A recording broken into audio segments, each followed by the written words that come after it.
Dear Papa Dudut, sa lahat po ng mga nakatutok ngayon, huwag kalimutan na mag-like, mag-share, at mag-subscribe. Dear Papa Dudut, isang napakagandang gabi po sa inyo at sa buong staff ng Papa Dudut Stories. Itago niyo na lamang po ako sa pangalang Lorraine, isang dancer sa isang nightclub at part-time dancing instructor. Napasok ako sa ganitong trabaho dahil na rin sa kagipitan sa pera. Pero masasabi ko naman na mas marangal ang trabaho ko kaysa sa prostitute. Gigiling lang kasi kami at magkakaroon na kami ng pera. Samantala sa pagiging dancer ko, nakilala ko si Bricks. At dahil siguro sa pareho kaming pumasok na dalawa sa ganoong mundo, ay nagkaroon kami ng relasyon na nauwi sa kasalan.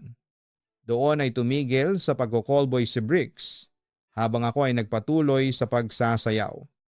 Pero Papa Dudut, hindi ako naging maligaya sa piling ng asawa ko dahil bukod sa naging batugan siya ay sumobra ang pagiging mabisyo niya. At the same time ay pinagsisihan ko ang nagawa kong desisyon. Pero alam ko rin noon na huli na ang lahat para magsisi. 2 taon nang lumipas ay nadiskubre kong may alter sa Twitter ang aking asawa. Doon ay nakita kong bumalik siya sa dati niyang nakagawian. Hindi lang siya bumalik sa pagiging masahista at callboy for hire. Nagpo-post din siya ng kanyang mga malalaswang video sa Twitter at iba pang mga adult sites. May pagkakataon na nakikipag-collaboration pa siya sa mga sikat na alter sa Twitter at lahat ng kinikita niya sa alter world ay itinatago niya sa akin. O kahit na asawa niya ako ay hindi siya nagbibigay ng panggasto sa akin.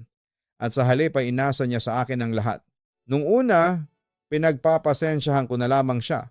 Pero kinalaunan ay nainis na rin ako dahil nagde-demand na siya sa akin. Kumbaga yung perang kinikita niya ay sa kanya lang. Habang ang perang kinikita ko ay obligado akong hatiin sa aming dalawa. Sa totoo lang, Papa Dudut, ay marami nang nagpayo sa akin na hiwalayan ko na ang aking asawa dahil wala naman itong naidudulot na maganda sa akin. Pero dahil sa umiiral sa akin ang pagiging pasensyosa at martir ay sinubukan ko pa ring habaan ang aking pisi. Nagpapakamartir ako para maisalba ang aming relasyon. Samantala, hindi ko akalain na isang gabi ay magbabago ang aking buhay nang hindi ko inaasahan. Natatandaan ko noon, nasa nightclub ako nagtatrabaho bilang GRO, ay aksidente kong na-meet ang isang lalaking nakilala ko sa pangalang Cedric. Guwapo siya. Matikas at maganda ang pangangatawan. Matangkad. Kayumanggi. Pero parang Arabo at Kastila ang hitsura. Sa madaling sabi, agad niyang nakuha ang atensyon ko. Sa kabilang banda, pagkatapos magpakilala ni Cedric sa akin ay marami siyang ikinuwento tungkol sa mga bagay-bagay. Nakikinig lamang ako at nag-oobserba. Siya ang tipo ng taong extrovert, kumbaga nabubuhay lamang siya kapag nasa tabi niya ang mga kaibigan at acquaintances niya. Okay naman siyang kausap. May sense naman ang kanyang mga pinagsasabi at nakuha naman niya ang atensyon ko. Sa madaling sabi, friendly talaga si Cedric. Anyway, gusto mo ba ng may inom? May treat? Alok ni Cedric sa akin. Thanks na lang pero hindi ako umiinom ng alak o beer. Sagot ko sa kanya. Nakakalaki kasi ng bilbil yung mga beer at alak. Gusto ko flawless ang tummy ko para kapag nag-belly dancing ako hindi naman nakakahiya. Dagdag ko pa. Napangiti naman si Cedric sa akin, Papa Dudut. Anyway, sabi mo dance instructor ka dito. Paano yun? Sa pagkakaalam ko mga lalaki lang ang nagdi-DI, sabi niya sa akin. Sumagot naman ako. Mayroon ding mga babaeng DI para sa mga lalaking gustong matutong sumayaw. Ikaw ba marunong ka bang sumayaw? Nag-isip-isip sandali si Cedric bago muling nagsalita. Oo naman. Member kaya ako ng dance troupe nung high school ako, pagmamalaki pa niya. Pamilyar ka ba sa mga Latin dances like tango, cha-cha, flamenco? Tumango naman si Cedric bilang tugon. Oo, kabisado ko ang mga steps ng lahat ng mga klaseng ballroom dances. Ayos? Mukhang magkakasundo tayong dalawa, sabi ko naman with excitement. Anyway, isa pang tanong. Are you single, taken, or married? Tanong ko sa kanya. Hindi siya nakasagot kaagad. Napansin kong parang may hesitation siyang sabihin ang totoo. Pero sa huli ay nagsalita din siya. Single pa ako. Hindi naman ako makapaniwala sa mga sinabi niya. Sa experience ko kasi ang mga gwapong lalaki tulad ni Cedric kung walang asawa ay taken unless they are gay. Of course talaga sa gwapo mong yan baka naman alam mo na. Napapangisi kong sabi sa kanya. Agad namang nagets ni Cedric ang ibig kong sabihin kaya agad siyang tumutol. I'm straight. It does not mean na bakla na ang isang lalaking single ba. Kung sa bagay may punto ka, yung ibang lalaking kakilala ko may asawa nga pero may pagka-closet gays naman, sabi ko na lamang. Ikaw? Single ka pa ba? Tanong naman niya sa akin. Siyempre nagsinungaling ako. Kapag sinabi ko kasi ang totoong may asawa na ako, di na unsyame ang prospect ko. Single na single and available and can be taken anytime, pagsisinungaling ko pa. Well, napansin ko na karamihan sa mga magaganda at sexy na babae ngayon ay single. Siguro naman ay by choice yan, dagdag pa niya. By choice, syempre desisyon kong maging single. Mas enjoy kasi kapag single, walang responsibilidad na dinadala. Segunda ko naman. Maya-maya inaya ko si Cedric sa dance floor para sumayaw. Dahil makijoin na tayo sa kanila, aya ko pa sa kanya. Parang ang dirty naman ang sayaw nila. Medyo hesitant ng wika ni Cedric. Natawa ako. Hindi ko akalain na may kaunting conservatism ding at itira sa katawan si Cedric. Dirty dancing ang tawag diyan. Akala mo lang malaswa pero hindi. Ano? Hindi ko yata kaya, ang sabi niya. Ano ka ba? Gigiling lang tayo habang nakadikit ang mga katawan natin sa isa't isa. Anong hindi mo kaya doon? Sige na Cedric. Gusto kong makasayaw ka ng dirty dancing. Don't worry, tuturuan kita, ang sabi ko pa sa kanya. Sa huli, pumayag na rin si Cedric at doon ay sinulit namin ang gabi sa pagsasayaw at pag-hangout. Hanggang sa nauwi kami sa mainit na labanan at nagkaroon kami ng one night stand at masasabi kong magaling si Cedric sa kama. Nagbabagang mga halik ang binitawan niya sa aking katawan. Ilang beses akong napahalinghing sa galing niya sa pagroromansa. Nang matapos naman kami ay natuwa ako kay Cedric dahil napakagalante niya. Pagkatapos kinuha niya ang aking cellphone number at syempre agad ko naman yung ibinigay sa kanya. Papa Dudut. Isa si Cedric sa mga lalaking hinangaan ko sapagkat kung kumilos siya ay dekalibre at mukhang may pinag-aralan. Magaling siyang magsalita at higit sa lahat ay magaling pumorma. Agad na nahuli ni Cedric ang loob ko at simula noon ay naging madalas na ang pagkikita naming dalawa na nauuwi rin sa isang mainit na relasyon. Pero at the same time, walang kaalam-alam si Cedric sa personal kong buhay, pati na rin ang pagkakaroon ko ng asawa. Hindi ko rin alintana noon na magtaksil naman kay Bricks sapagkat wala na rin naman akong pagmamahal sa kanya. Samantalang hindi ko alam ay mukhang nakakahalata na rin sa akin ang aking asawa at nagsisimula na siyang magselos. Aba, kanina ka pang nakaharap sa salamin ah. Bakit? Saan ba ang lakad mo ngayon? Sarkastikong wika ni Bricks sa akin. Siyempre, sa trabaho, no? Alam mo namang kailangan kong magpaganda para maraming humanga sa akin. At kung marami ang hahanga sa akin, tiyak na marami tayong pera. Sagot ko naman sa kanya.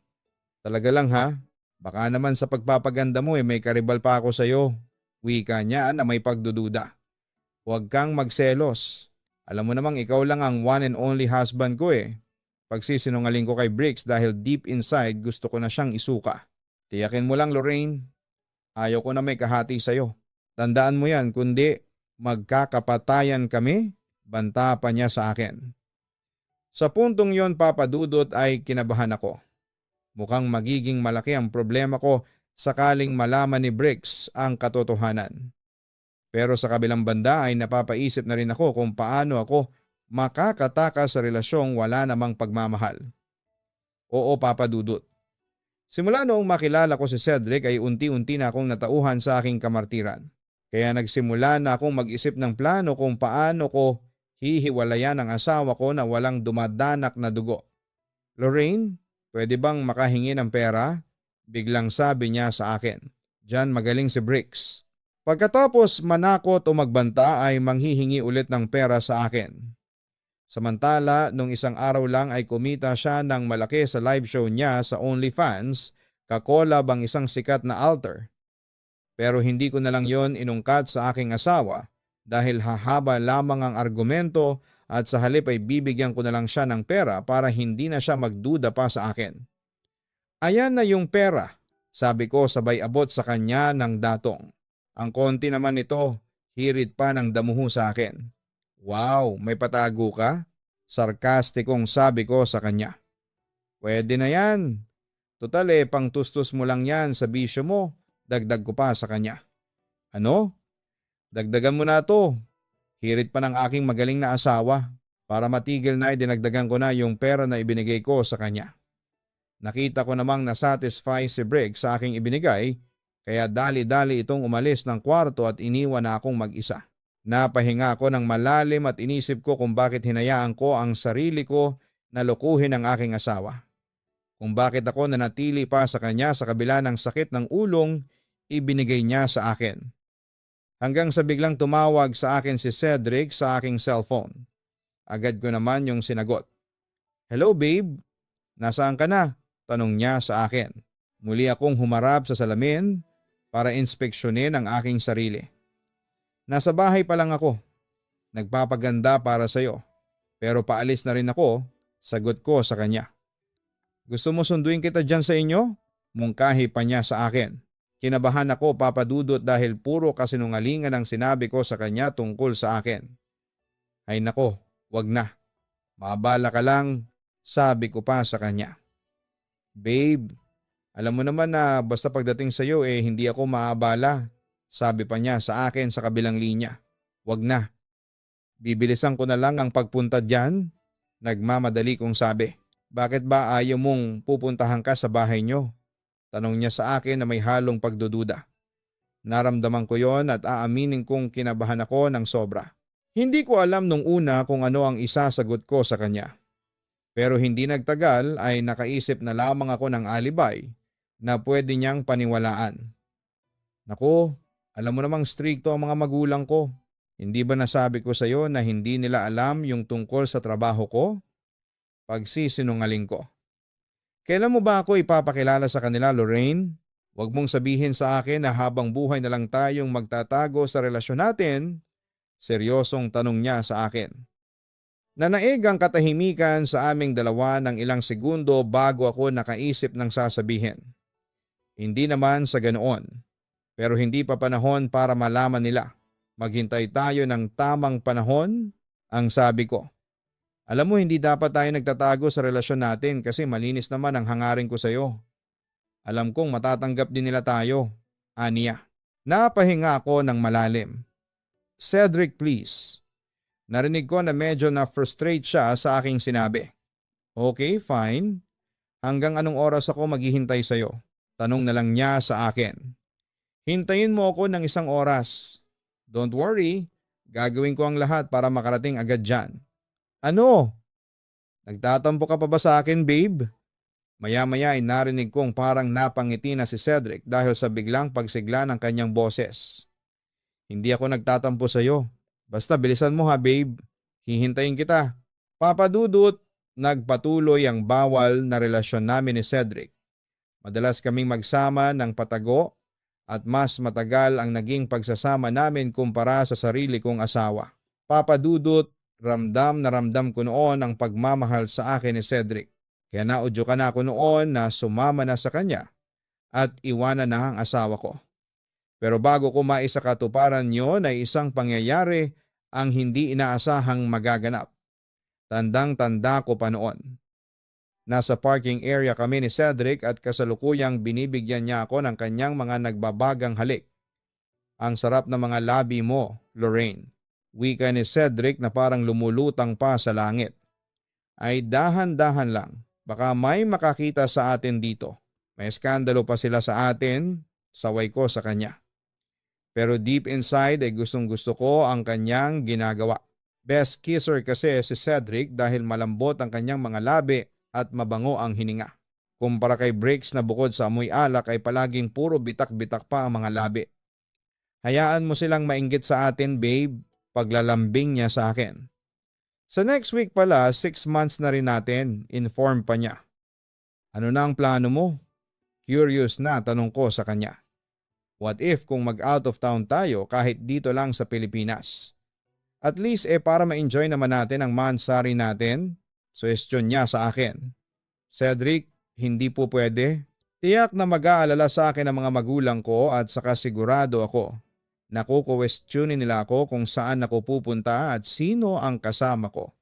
Pagsisinungaling ko sa kanya. Pero ang totoo ay nag-aalala ako para kay Bricks.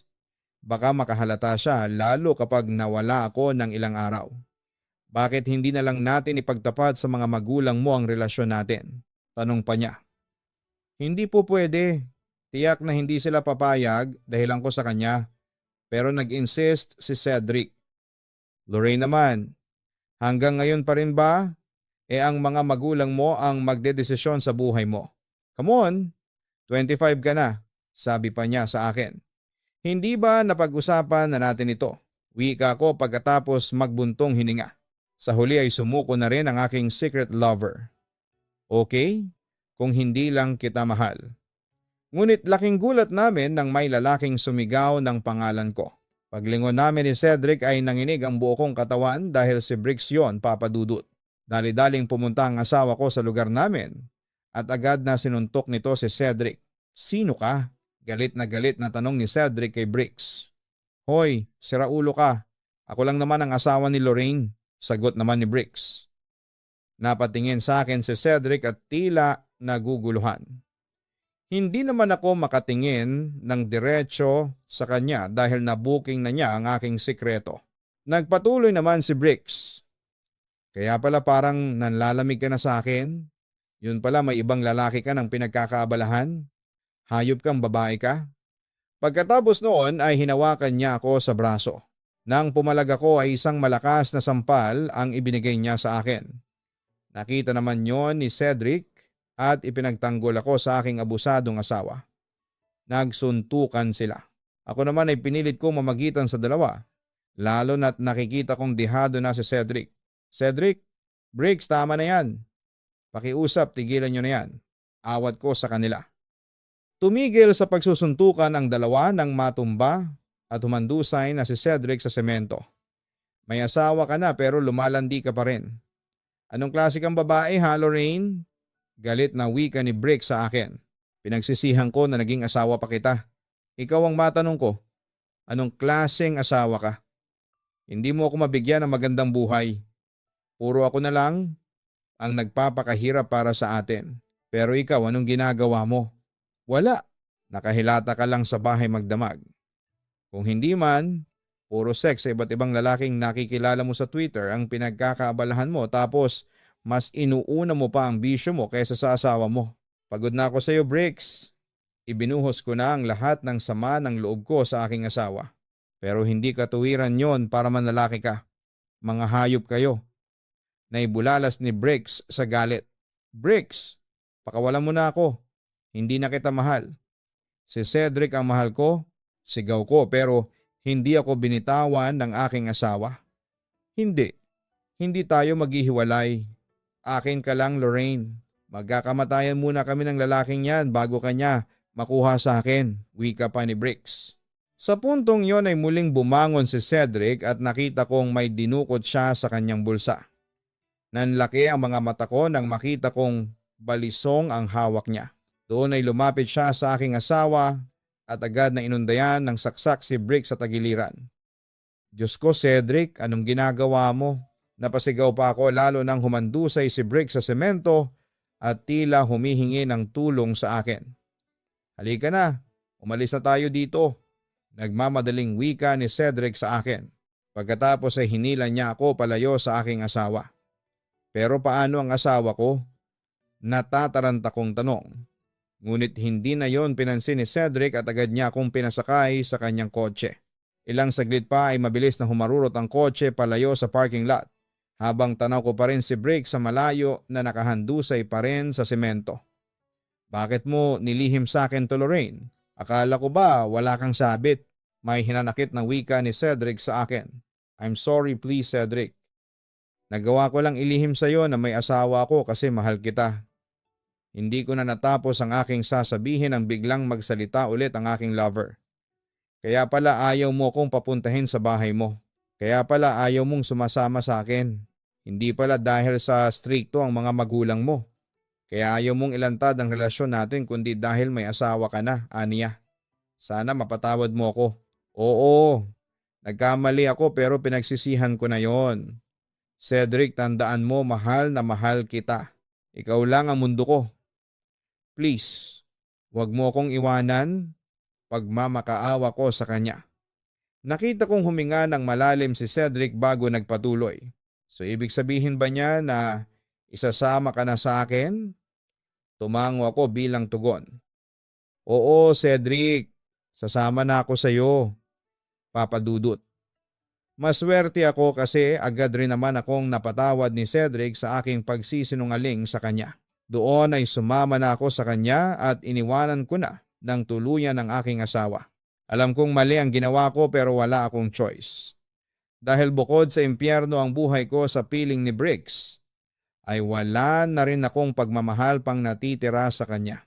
At that time ay na-realize ko na hindi ko kayang mabuhay kapag wala si Cedric. Kaya nagturingan kami bilang mag-asawa kahit na marami ang tutol sa aming relasyon. Papadudot naging masaya naman ang pagsasama namin ni Cedric kahit na maraming mga pagsubok ang dumating sa aming dalawa. At isa na nga roon ang pagdededma ni Briggs kay Cedric. Pero sa bawat pagsubok na dumarating sa amin ni Cedric ay naging karamay niya ako. Sabay naming nilulutas ang problema kaya ang ending ay masaya pa rin kaming dalawa. Pero hindi talaga mapigilan na subukin talaga ng tadhana ang aming relasyon na sa tingin ng iba ay mali. Isang araw ay isang lihim ang aking nabunyag ng hindi inaasahan. Natatandaan ko noon habang nagsha-shower si Cedric ay biglang nag-ring ang kanyang cellphone. Dahil sa curiosity ay sinagot ko yon. Kaso, laking gulat ko kung sino ang nasa kabilang linya. Ikaw si Lorraine, ang kabit ng asawa ko. Tama ba? Tanong sa akin ang babaeng nasa kabilang linya. Samantala'y nagulat naman ako sa narinig ko at hindi ako agad nakapagsalita. Hindi kasi ako makapaniwala na tinawag akong kabit. Mga agaw ka, sigaw sa akin ng babae. Anong sabi mo? Ako ang mga agaw? Teka, sino ka ba? Ha? Naiirita akong tanong sa babae. Ako lang naman ang asawa ni Cedric, sagot ng babae. Ako si Matilda at hindi ako nagsisinungaling. Ako talaga ang legal wife ni Cedric. Nanlumo ako sa aking narinig at napagtanto ko na nagsinungaling din pala si Cedric sa akin. Hindi ko alam yung tungkol sa inyo ni Cedric. Hindi niya sinasabi yung tungkol sa inyo. Sabi ko sa babae. Natural hindi niya sasabihin sa iyo na may asawa na siya. Ang tanga mo naman Lorraine. Kahit na hindi niya sinabi sa iyo. Sana naman ikaw na ang umalam kung may sabit ba siya o wala. O baka naman wala kang pakialam kasi importante lang sa iyo ay may lalaking tatabi sa iyo sa kama. Pangiinsultong sabi sa akin ng asawa ni Cedric. Alam mo, may asawa man si Cedric o wala. Ang mahalaga, mahal na mahal niya ako. Galit kong wika sa kanya. Di lumabas din ang totoo na kulay mo. Intensyon mo lang na kumabit sa asawa ko. Bakit? Desperada ka bang makahutot ng pera kay Cedric? Lalong nag-init ang pangiinsulto sa akin ni Matilda. For your information, hindi pera ang habol ko kay Cedric. Nagmamahalang kaming dalawa. At kung hinihiwalayan ka man ni Cedric, sorry ka na lang kasi ibig sabihin noon ay hindi ka na mahal ng asawa ko. Kaya tigilan mo na siya. Wika ko na may halong pang-aasar. Hindi ko siya titigilan kasi may karapatan ako sa kanya. Asawa ko siya. Hindi naman ako nagpasinda kay Matilda. Di wag mo kaming tigilan. Sinong tinakot mo? Bahala kang maghabol kay Cedric. Sino bang mapapagod at magmumukhang namamalimos ng pag-ibig? Ikaw? Hay nako, nakakaawa ka, ang sabi ko pa sa kanya. At ikaw pa ang matapang ha. Tingnan lang natin kung sino sa atin ang mananalo. Nang gigigil niyang wika sa akin. Ano? Tapos ka na ba sa mga malateleserye mong pagbabanta? May gagawin pa kasi ako mas mahalaga. Nakakaistorbo ka. Sige, hamunin mo ako. Tandaan nyo, ipapakulong ko kayo. Magdedemanda ako at ipaglalaban ko ang karapatan ko kay Cedric pagbabanta ng babae bago niya ibinaba ang telepono. Pagkatapos ng mainitang usapan namin ang asawa ni Cedric ay agad kong kinumpronta ang aking lover. Patawarin mo ako, Lorraine, kung nilihim ko sa iyo ang lahat. Oo, may asawa na nga ako, si Matilda. Wika ni Cedric na halatang sising-sisi sa kanyang ginawa sa akin. Pero bakit hindi mo sinabi sa akin, Cedric? Baka may tinatago ka pang lihim sa akin. Sabihin mo na. Kasi yung relasyon natin ang naaapektuhan. Demand ko sa kanya. Wala na akong tinatago bukod sa may asawa na ako. Paniniguro niya sa akin. Pagkatapos noon ay sinabi ko kay Cedric na ayaw ko sa relasyong puro paglilihim. Agad namang nagpaliwanag siya sa akin. Hindi ko sinasadyang ilihim sa iyo ang lahat. Actually, gusto ko nang ipagtapat sa iyo ang katotohanan. Kaso, natatakot ako kasi sa mga sasabihin ko sa iyo. Baka hiwalayan mo ako, Lorraine. Papa Dudut, kahit na nakuhang maglihim sa akin ni Cedric ay hindi ko pa rin nakuhang magalit sa kanya. Siguro'y dahil sa sobra ko siyang minahal noon at tulad ng mga naunang pagsubok sabay naming hinarap ni Cedric yon. Samantala, isang araw ay natuloy din ang matagal ko nang inaasahang paghaharap. Hindi na ako nagulat nang magpakita si Matilda sa parking lot ng pinagtatrabahuhan kong bar. Doon ay dali-dali siyang lumapit sa amin ni Cedric at nag-iskandalo. Hayop kang babae ka. Mga agaw ka. Ang lakas ng loob mong pumatol sa may asawa na. Ang kapal ng pagmumukha mo. Kabit, panginsulto pa niya sa akin. Pagkatapos noon ay sabunot at sampal ang inabot ko kay Matilda. Buti na lamang at nandoon si Cedric kaya agad niyang inawat ang kanyang asawa. Habang umiiyak sa galit ay kinumpronta ni Matilda ang kanyang asawa. Cedric, bakit mo ginagawa sa akin to? Ano bang nagawa ko sa iyo? Bakit mo ako sinasaktan ng ganito? Naging mabuti naman akong asawa sa iyo, ang sabi ni Matilda sa aking lover. Pero ilang beses ko nang sinabi sa iyo na hindi na kita mahal, okay? Patawarin mo ako kung ganito ang trato ko sa iyo. Pero ikaw din ang may kagagawa nito. Gaya ng pamilya mo na walang ginawa kundi ang laitin ang buong pagkatao ko. Ganti pa ni Cedric. Doon ko nalaman na kaya pala nangaliwa si Cedric ay dahil sa hindi magandang pagtrato sa kanya ng kanyang asawa. Huwag mong idamay dito ang mga kamag-anak ko, Cedric. Naging tapat naman ako sa iyo. Hindi ba? Oo, maaring hindi naging maganda ang trato sa iyo ng mga magulang ko. Pero ipinagtanggol naman kita. Ngayon pagkatapos ng lahat ng sakripisyo ko sa iyo, ay iiwan mo lang ako ng basta-basta. Para lang diyan sa dancer na yan na hindi mo alam kung saang lupalop ng galing. Wika pa ng babae. I'm so sorry pero buo na talaga ang desisyon ko. Ang sabi pa ni Cedric. So matapos ang lahat, ganito lang ang gagawin mo sa akin? Wala kang utang na loob, Cedric? Tandaan mo na, kung hindi dahil sa akin, hindi mo mararating ang estado mo. Pinulot lang kita sa basurahan, baka nakakalimutan mo. Mangi-insulto pa ni Matilda sa asawa niya. Di lumabas din ang totoo mong kulay na isusumbat mo sa akin ang lahat ng mga ginawa mo para sa akin. Matilda, oo, malaki ang utang na loob ko sa iyo. Pinag-aral mo ako. Binihisan mo ako. Pinatira mo ako noon sa magandang bahay. Pero lahat ng iyon ay may kapalit. Nagpakasasa ka naman sa katawan ko. Doon pa lang ay bayad na ako sa iyo kaya wala akong utang na loob sa iyo. Paliwanag pa ni Cedric. Hindi naman yon nagustuhan ng kanyang asawa. Ingrato, sigaw nito sa aking lover. Narating ko man ang estado ko ngayon pero hindi dahil sa iyo at sa pamilya mo kundi dahil sa pagsisikap ko. Hindi ako magiging general manager kung hindi ako nagsikap. Matilda, pinaghirapan ko kung ano man ang narating ko ngayon. At hindi yon dahil sa iyo. Dagdag pa ni Cedric. Ang sama mo, Cedric. Pinagsisisihan ko na ikaw ang naging asawa ko. Naibulalas ni Matilda sa sobrang galit. Please, Matilda. Ngayong alam mo nang hindi ka na mahal ng asawa mo, hiwalayan mo na siya. Palayain mo na siya.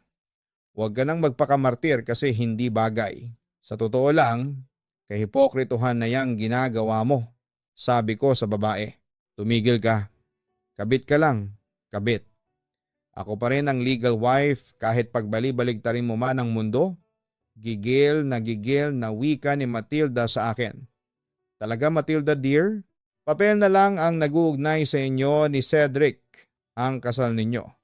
Para lang yang papel na pwedeng sunugin, punitin at ipamuna sa puwet at itapon sa basurahan kapag wala ng silbi. Oo, legal wife ka nga, pero hindi madidikatahan ng batas ang nilalaman ng puso ni Cedric. Anong silbi pa ng marriage contract ninyo kung sinusuka ka naman ng sarili mong asawa? Ang wika ko. Lorraine, tama na. Hayaan mo na siya. Ang wika ni Cedric habang sinisinyasan niya akong iwan si Matilda. Well babe, madali naman akong kausap. Buti na lamang at nandito ka sa tabi ko. Kasi kung hindi matagal ko nang ginawang crispy patang baboy na yan. Sarkastiko kong wika patungkol kay Matilda na parang lumaklak ng 100 crispy pata kung tatansyahin ang katabaan ng kanyang katawan. Sige magsama kayong dalawa pero heto ang tatandaan ninyo, magkikita pa tayo sa korte. Ikaw Cedric, ipapabilanggo kita sa kasong pakikiapid. Sisiguraduhin ko na pagsisisihan mo ang pangangaliwa sa sarili mong asawa, pagbabanta ni Matilda sa amin. Magbabayad kayo, dagdag pa niya. Papa Dudut, inaamin ko na nahirapan kami sa huling pagsubok na yon sa aming relasyon. Mahirap kasing kalabanin ang asawa ni Cedric. Hindi siya noon tumigil hanggat hindi niya nakukuha ang gusto niya sa amin. Doon ay mas lalo akong naging palaban. Tinatagang ko lalo ang loob ko at matapang naming hinarap si Matilda at ang mga pagbabanta niya sa amin. Pero isang gabi, isang hakbang ang ginawa ng asawa niya na siyang nagpagimbal sa akin na hanggang sa kasalukuyan ay nananatili pa ring isang bangungot. Natatandaan ko, kakatapos lang naming mamasyal noon sa isang mall na malapit sa amin. It was a very romantic date. Damang-dama ko ang pagmamahal sa akin ni Cedric at para akong nananaginip ng mga oras na yon. Gabi na kaming umuwi at hinatid na niya ako sa bahay ng pinsan ko na pansamantala kong tinutuluyan simula nung maghiwalay kami ni Briggs. Pagbaba ko ng sasakyan ay bumaba na rin siya at muli niya akong tinawag. Lorraine? Nakaramdam ako ng kaba Papa Dudut. Hindi ko may paliwanag, pero ramdam kong malungkot ang aking boyfriend. Oh, bakit bigla kang sumimangot dyan? Kanina lang ay tumatawa ka. Parang wala nang bukas. Wika ko sa kanya. Ano man ang mangyari sa akin, tandaan mo na mahal kita. Ikaw lang ang babaeng mahal ko at kung sakaling mapawalang bisa ang kasal namin ni Matilda, pakakasalan kita. Aniya. Pagkatapos noon ay binigyan ako ni Cedric ng isang nagbabagang halik. Pero alam mo Cedric, kahit na hindi na tayo makasal ayos lang sa akin. Ang importante ay nagmamahalan tayong dalawa. Sa totoo lang ay hindi ako naniniwala sa kasal. Kung tutuusin, seremonya lang yan na gawa ng tao. Pero di ba hindi naman nagagarantiyan yan na kapag kinasal ka magiging masaya ka na sa piling ng taong mahal mo? Ang wika ko naman sa kanya para maibsan ang kanyang kalungkutan. Maya-maya ay may dumang isang motorsiklo sa aming tapat at nagulat na lamang ako nang biglang maglabas ng baril ang sakay nito at walang awang pinagbabaril si Cedric. Dead on the spot si Cedric dahil nakita ko kung paanong sumabog ang bungo niya nang tamaan nito ng bala. Halos magsisigaw ako sa takot habang ang gun for hire ay mabilis na naglaho sa paligid. Papa Dudut, ang insidenteng iyon ang isa sa mga hindi ko makakalimutang bahagi ng aking buhay. Nasaksihan ko ang pagkamatay ng pinakamamahal kong si Cedric. Alam ko noon na malaki ang kinalaman ni Matilda sa pagpatay sa asawa niya. Pero dahil na rin sa mapera siya at walang sapat na ebidensya, ay hindi siya nadiin sa kaso. Papa Dudut, simula noon ay labis akong nangulila kay Cedric. Walang araw at gabi na hindi ako tumatangis sa pagkamatay niya. Ipinagdasal ko na lamang sa Diyos na kung hindi man makamit ni Cedric ang hustisya dito sa lupa ay makamit naman niya sana ang hustisya sa kamay ng Diyos. 3 taon nang lumipas Papa Dudut ay mag-isa na lamang ako sa buhay. Patuloy pa rin po ako sa pagiging dance instructor sa isang dance club dito sa Quezon Avenue at nagtuturo ako ng Latin dances. Kabilang na nga ang dirty dancing. Mayroon din akong boyfriend na nagngangalang Marlon pero hindi ko siya minahal ng katulad ng pagmamahal na ibinigay ko kay Cedric. Parang laro lang sa amin ni Marlon ang lahat. Ang pinagkaiba lang ni Marlon at Cedric ay biyudo ang una kaya wala na siyang responsibilidad. Papa Dudut, dito ko na tatapusin ang liham ko. Umaasa ako na sana'y mabasa mo ito at kung papalarin na mabasa mo ay magiging masaya ako. Thank you in advance. Muli ay isang magandang araw sa inyong lahat diyan sa Papa Dudut Stories. Lubos na nagpapasalamat, Lorraine. Napakasaklap ng sinapit ng pagmamahalan ninyo ni Cedric at nalulungkot kami dahil hanggang ngayon ay wala pa ring hustisya ang pagkamatay niya. Samantala ay hindi namin kayo masisisi kung magkaroon man kayo ng relasyon ni Cedric kahit na may kanya-kanya kayong asawa. Ikaw ay masyado nang napuno sa kilos at pagtrato sa iyo ng iyong asawang si Briggs. At ganoon din si Cedric kay Matilda.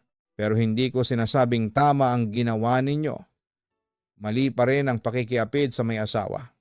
Ano man ang dahilan ninyo, ay mali pa rin na lukuhin ang inyong kabiyak. Kung hindi man naging mabuti ang asawa mo sa iyo ay hindi pa rin sapat na dahilan yon para maghanap ka ng kabit. Tandaan natin na hindi solusyon sa kasamaan ang isa pang kasamaan. Kung talagang gusto mo nang kumawala sa isang mapang-abusong relasyon ay kausapin mo ang iyong asawa at makipaghiwalay sa kanya ng mas maayos. Kung hindi madaan sa maayos na paraan ay hingin mo ang tulong ng korte. Mainam na wala ng sabit at wala ka ng masasaktan o matatapakan tao bago ka pumasok muli sa panibagong pakikipagrelasyon. Para naman sa iyo, Lorraine, hindi pa rin ako nawawala ng pag-asa na isang araw ay mahanap mo ang iyong totoong pag-ibig. Huwag kang pumasok sa isang relasyong alam mo namang isang laro lang. Dahil kapag tumagal, yan lalong sumasakit at lalong makakaapekto yan sa iyong buong pagkatao. Muling maraming salamat, Lorraine, sa pagbabahagi mo ng iyong totoong kwento sa Papa Dudut YouTube channel. God bless din sa iyo. Napapakinggan din po tayo sa Spotify. Hanapin ang Kaistorya YouTube channel at ang Papa Dudut Family at huwag niyo pong kalimutan na mag-subscribe. Ang buhay ay mahiwaga, laging may lungkot at saya. Sa Papa Dudut Stories, laging may karamay ka. Mga problemang kaibigan dito ay pakikinggan ka sa Papa Dudut Stories. Kami ay iyong kasama. Dito sa Papa Dudut Stories, ikaw ay hindi nag-iisa. Dito sa Papa Dudut Stories, may nagmamahal sa iyo.